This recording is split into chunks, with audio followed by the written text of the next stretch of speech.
Assalamualaikum warahmatullahi wabarakatuh. Sebelumnya, izin memperkenalkan diri. Nama saya Rizka Amalia, NPM 2151020261 dari Prodi Perbankan Syariah kelas F. Berdirinya saya di sini untuk memenuhi tugas PPI yang didoseni oleh Bapak Syamsul Hilal. Baik, langsung aja.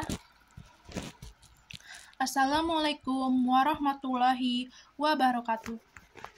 Sebelumnya, mari kita panjatkan puji syukur kehadirat Allah Subhanahu wa Ta'ala yang telah melimpahkan rahmat dan hidayahnya kepada kita semua, sehingga kita dapat berkumpul dalam kegiatan ini dengan sehat walafiat. Salawat serta salam selalu dicurahkan kepada junjungan kita Nabi besar Muhammad SAW. Para hadirin sekalian, jujur merupakan cerminan sejati seorang muslim. Rasulullah SAW adalah orang yang terkenal dengan kejujurannya. Dalam kehidupan mengedepankan kejujuran, karena jujur adalah akhlak yang sangat baik menurut pandangan Allah Subhanahu wa Ta'ala. Bila kita senantiasa memelihara kejujuran dalam hidup kita, niscaya kita akan menjadi bagian dari orang yang beruntung baik di dunia maupun di akhirat. Bapak-bapak, ibu-ibu, dan saudara sekalian, kita semua setuju bahwa jujur merupakan budi pekerti yang mulia. Dengan kejujuran, seseorang perlahan akan menuju kebaikan. Apabila seseorang telah jujur dan mampu menempatkan suatu kebaikan, maka ia terbimbing menuju surga. Bukankah Rasulullah SAW pernah bersabda, sesungguhnya kejujuran membimbing ke arah kebaikan, dan kebaikan itu membimbingnya ke surga. Seseorang yang jujur, maka ia hingga di sisi Allah, ia akan menjadi orang yang jujur dan benar. Sedangkan sifat dusta membimbing seseorang pada kejahatan. Lalu, kejahatan itu menyeret ke neraka. Seseorang yang biasa berdusta, maka hingga di sisi Allah kelak tetap menjadi pendusta. Hadis riwayat Bukhari, Muslim. Para hadirin yang dirahmati Allah, orang yang suka berterus terang dan jujur dalam segala hal kehidupan ini, maka ia termasuk memiliki sifat kenabian. Sebab tentu saja orang-orang yang jujur ini suka sekali dengan kebenaran. Karena sukanya, maka ia selalu memelihara akhlaknya dari dusta. Karena itu ia cenderung untuk melakukan kebaikan dan menegakkan kebenaran agama. Dalam Quran surat Maryam ayat 41, Allah berfirman, ceritakanlah hai Muhammad kisah Ibrahim di dalam Al-Quran ini. Sesungguhnya ia adalah seseorang yang sangat membenarkan lagi seorang nabi. Kemudian di bagian lain yaitu ayat 54, dan ceritakanlah hai Muhammad kepada mereka kisah Ismail yang tersebut di dalam Al-Quran. Sesungguhnya ia adalah seseorang yang benar janjinya, dan dia adalah seseorang Rasul dan Nabi.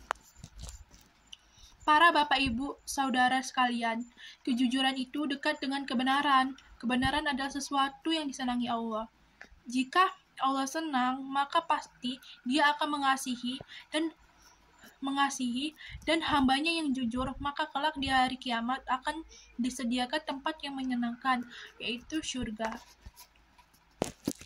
Sesungguhnya, kejujuran, sikap terus terang akan membawa diri seseorang menuju ke jalan merdeka jiwa. Jiwa yang merdeka, bebas tanpa ikatan. Sebab, orang yang selalu jujur, maka ia tidak akan cemas dan takut kepada siapapun. Apa yang dilihat akan dikatakan apa adanya. Tiada tersembunyi dan terselip kebohongan sedikit pun. Orang yang senantiasa jujur, maka ia pun jujur terhadap dirinya sendiri. Kejujuran pada diri sendiri dapat menghantarkan dirinya pada suatu kemajuan, di mana karena jujur akhirnya ia mengakui kekurangan dan kelemahan yang dimiliki.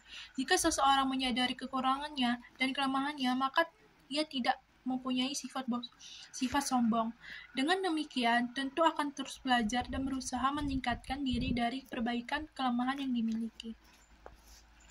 Para hadirin yang saya hormati, sekali lagi saya katakan bahwa orang yang jujur tidak akan takut kepada siapapun juga.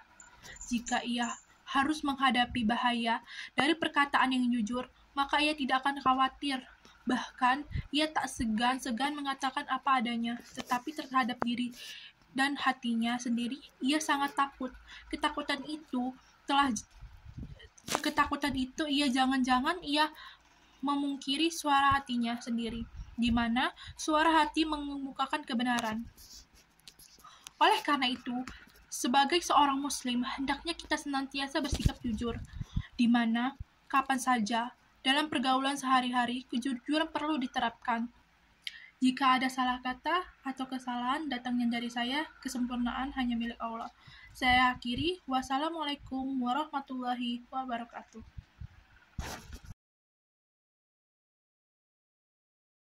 Infak online. Membuka BSI Mobile, lalu berbagi atau jiwa, lalu kita akan zakat atau infak.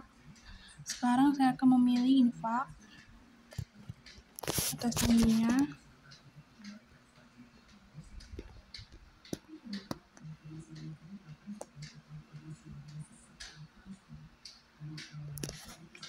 Lalu klik kita mau infak kemana. Saya ingin infak ke dompet duafa, lalu jumlahnya berapa,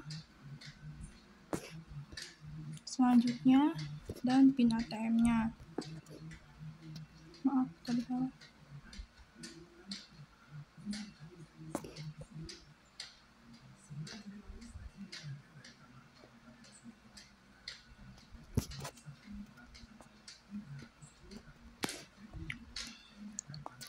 Setelah selesai, lalu klik selanjutnya, setuju selanjutnya. Nah, ini telah membayar infak ya, sudah sedekah secara online. Terima kasih.